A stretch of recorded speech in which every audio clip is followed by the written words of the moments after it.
Hello guys, welcome to my Twitter classes. I am Amit Kumar Mahapatra, your educator. Here we are starting a new portion under the course of Zoology, that is for BSc Honors Zoology under Choice Based Credit System. Today we will discuss and start the portion of chordates, that is the diversity and distribution of chordata, and within few days we will start the non-chordates part. This portion includes unit 1, that is protochordata and origin of chordates, which includes general characteristics of hemichordata, urochordata and cephalochordata, study of their larval forms, retrogressive metamorphosis in urochordata, and diplanaria concept and the echinoderm theory of origin of chordates. So based on presence or absence of notochord, animal kingdom is classified into chordates and non-chordates. Based on level of organization, they are classified into cellular level of organization, tissue level of organization and organ level of organization. So in cellular level of organization we can found in sponges. In tissue level of organization we can found in cylindrids, and in organ level of classification we can found in platyhelminthes to chordates. Based on body symmetry, there is also three types, that is asymmetrical body symmetry, radial and bilateral. In asymmetrical, when a plane passes through the body, it doesn't divide the organisms into two equal halves, that we can find in sponges. In case of radial, when a plane passes through the body center, it divides the body into two equal halves, that we can find in cylindrids, ctenophores and echinoderms. And bilateral form, when a plane passes through the body center, it divides the body into equal left and right halves, that we can find in annelids, arthropods. Then comes to embryonic layer. In embryonic layer there will be two types, that is diploblastic and triploblastic. Diploblastic has two germ layers, that is external ectoderm and internal endoderm. There is an undifferentiated mesoglea present in between them, that we can found in cylindrids. Then triploblastic, there are three germ layers, that is external ectoderm, internal endoderm, and in between ectoderm and endoderm we can find a mesoderm, that we can find in platyhelminthes to chordates. Then comes to coelom. Coelom is the body cavity that is present between body wall and cord wall, and cord wall lining is from the mesoderm. Based on coelom, there are three types: acoelomate, pseudocoelomates and coelomates. Now let's enter to our topic, that is phylum Chordata.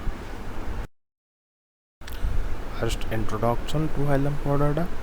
Animal kingdom is divided into various major groups that are called phyla, and singular forms are known as phylum. So phylum Chordata is considered as an advanced major group in animal evolution. Phylum Chordata was created by Walford in 1880. The term chordata is derived from Greek word chorde, which means cord, and ata, which means bearing. So those organisms which contains or bears the cord are classified under phylum Chordata. So presence of a notochord is considered one of the distinctive feature of chordates. Similar, that is the notochord is made up of two Greek words, that is noton, which means back, chordat, which means cord. So largest chordate is blue whale, that is Blarnoptera, and the smallest one is Philippines covey, that is Pandaka. There are three distinctive chordate features, that is a dorsal hollow nerve cord, a longitudinal notochord, and series of pharyngeal gill slits. So first we will discuss about the dorsal hollow nerve cord. So this is an image where we can find that this is the dorsal hollow nerve cord.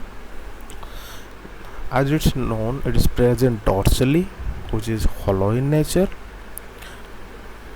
contains a tubular cavity, that is neurocoil. Here coil means cavity. Origin is embryonic ectodermal neural plate. In case of vertebrates, the anterior portion of the nerve cord is converted to brain, which remain covered by the cranium, which is the brain box, and the posterior region is converted to the spinal cord, which is supported by the vertebral column. Then comes to longitudinal notochord. The notochord is present below the nerve cord, and below the notochord there exists the digestive tract. Its origin is ectodermal roof of embryonic archenteron. In case of vertebrates, notochord is converted to vertebral column. The series of pharyngeal lead sheets, these are the series of pharyngeal lead sheets present. So a series of pharyngeal lead sheets are present that helps in the movement of water through the mouth to the anus. These are the cilia, from which these are act as selective feeders, enters the water into the digestive system, passes through the pharyngeal lead sheets and exited through the anus. So there are some important points, that is all the chordate characters that we have discussed. These are the three chordate characters, that is dorsal hollow nerve cord, longitudinal notochord and series of pharyngeal lead sheets, are found in embryonic stages of all the chordates. They may exist or disappear during the embryonic developmental phases, but they must be there, except in case of protochordate, that is branchiostoma. This character we will discuss in the branchiostoma part. All these chordate characters undergoes this kind of modifications. Just like here we discuss those vertebrates, that nerve cord is converted to brain and spinal cord. Vertebrates notochord is converted to vertebral column, and the pharyngeal lead is converted to respiratory system. So in case of modern chordate classification, hemichordates are kept as separate phyla near echinoderms. Comes to classification, Phylum Chordata is divided into two groups, that is Ecrania and Craniata. Ecrania or Craniata classification is based on presence of cranium. Ecrania group is also known as protochordates, and Craniata group is also known as euchordates. In group 1, first discuss group 1, that is Ecrania. There is three subphylums are there, that is Hemichordata, Urochordata and Cephalochordata. In this classification we are keeping Hemichordata under it due to make easier our classification and comparison, but it must be remembered that Hemichordata is a independent phylum which is not present in phylum chordate in modern days classification, but here we will keep it so that we can easily understand the developmental phases. Under Hemichordata there are two classes, that is Enteropneusta and Protobranchia. Then Urochordates have three classes, that is Acidiacea, Thaliacea, Larvacea, and Cephalochordates has one class, that is Leptocardi. Then comes to group 2, that is Craniata, which has one subphylum, that is Vertebrata. Vertebrata has two parts, that is division 1 and division 2. Division 1 is the Agnatha, division 2 is the Gnathostomata. This is based on presence or absence of jaws. Those who don't have the jaws, that is kept under division 1 Agnatha, and those who have jaws, they are placed under Gnathostomata. So Gnathostomata is divided into two superclasses, that is Pisces and Tetrapoda. Under Pisces we can found classes like Ostracodermy, Cyclostomata, Placodermy, Chondrichthyes and Ostrichthyes. So here Ostracodermy and Cyclostomata are developmental phases towards the fishes in the evolutionary stage, and mainly fishes includes placodermi, chondric thighs, and ostrich thighs. These are all came under anamnetic group. And the superclass 2, that is tetrapoda, which contains amphibia, reptilia, apes, and mammal.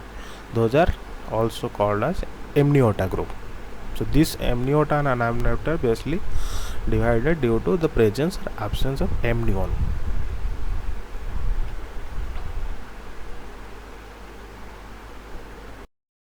So these were all about the introduction to Phylum Chordata.